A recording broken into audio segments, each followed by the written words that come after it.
presidential election of 1868 by far has to be hands down the single most racially charged, racist presidential election in American history. Nothing holds a candle to it because the Democratic Party's slogan, the Democrats will nominate New York Governor Horatio Seymour as their candidate against Grant. And they're very clear. Their platform is, this is a white man's country. Let white men rule. They're very big on that. And all their political cartoons are caricatures of African Americans. It's very clear that they're very clear that if they get elected, we're turning back the clock on all this crazy voting stuff that's happened with African Americans. So Grant defeats them, and he recognizes, I have to deal with the single biggest problem facing black rights. And that's all these paramilitary groups, the Knights of the White Camellia, but especially the most infamous group of all, the Ku Klux Klan. And so he's going to push Congress, you need to deal with the Klan. You cannot allow unchecked guerrilla paramilitary terroristic violence to run rampant. And we know this because Congress has almost like 15, 17 volumes of testimony to a joint committee over how bad the violence was all over the place. So Congress will pass a series of enforcement acts protecting voting rights, having marshals at polling places. But the most important one is the third enforcement act, which is called the KKK Act. And it will illegalize the KKK and prosecute the Klan. And the person, it's really not Grant who takes the lead on that, even though he pushes for it. It's his Attorney General, Amos Tappan Ackerman, who, in a twist of irony, had been a Confederate himself. He was born in the North, but he was a Confederate. And it's this ex-Confederate who says, take the hard line, let's go after them. They'll prosecute the Klan all over the place. They'll arrest over 3,000 Klansmen, find many guilty. And by doing this, guess what happens? When you actually respond to violence and start prosecuting people, guess what? The violence stops. So it basically puts a lid on the Ku Klux Klan and makes it very clear the federal government is in charge of protecting the rights of citizens under the 14th Amendment. You can't intimidate African Americans. Not anymore. Yeah, and that was no doubt a huge problem to face. I mean, you can imagine coming into office with all these paramilitary groups running rampant in the South was definitely a difficult problem. But I want to go into a little bit more detail on the KKK. How exactly did they get their start? What was their objective? Because obviously they were targeting Republican politicians, African Americans. So what was their mission? So the story, and obviously I'm simplifying a bit. Basically, the first KKK, you have to distinguish it from the Ku Klux Klan that develops around World War I and the one during the Civil Rights Movement. It's a different organization. The irony is we depict them inaccurately in movies with hoods and the robes. That's a later development. They would only wear, for the most part, facial disguises. So the Reconstruction era Ku Klux Klan is started by ex-Confederates under Nathan Bedford Forrest.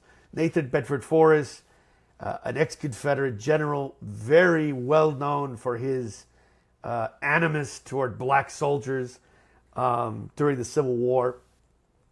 And for all intents and purposes, it's going to start as basically the paramilitary wing of the Democratic Party in the South. Democrats will publicly say, it's almost like false flag operations. Oh, there's no Ku Klux Klan. African Americans are making crap up. That's absolutely not true. They're cognizant of the fact that the Klan is there, and they want it there because it helps them win elections. And where does the Klan pop up? Here's the interesting thing. You would think the reverse would be the case. The Klan isn't active in majority white areas of the South. No. It's active mostly in majority black areas of the South. And the reason's very simple. That's where most African Americans are concentrated. That's where their political strength is. That's where you have to intimidate them. And so in the Black Belt of Florida,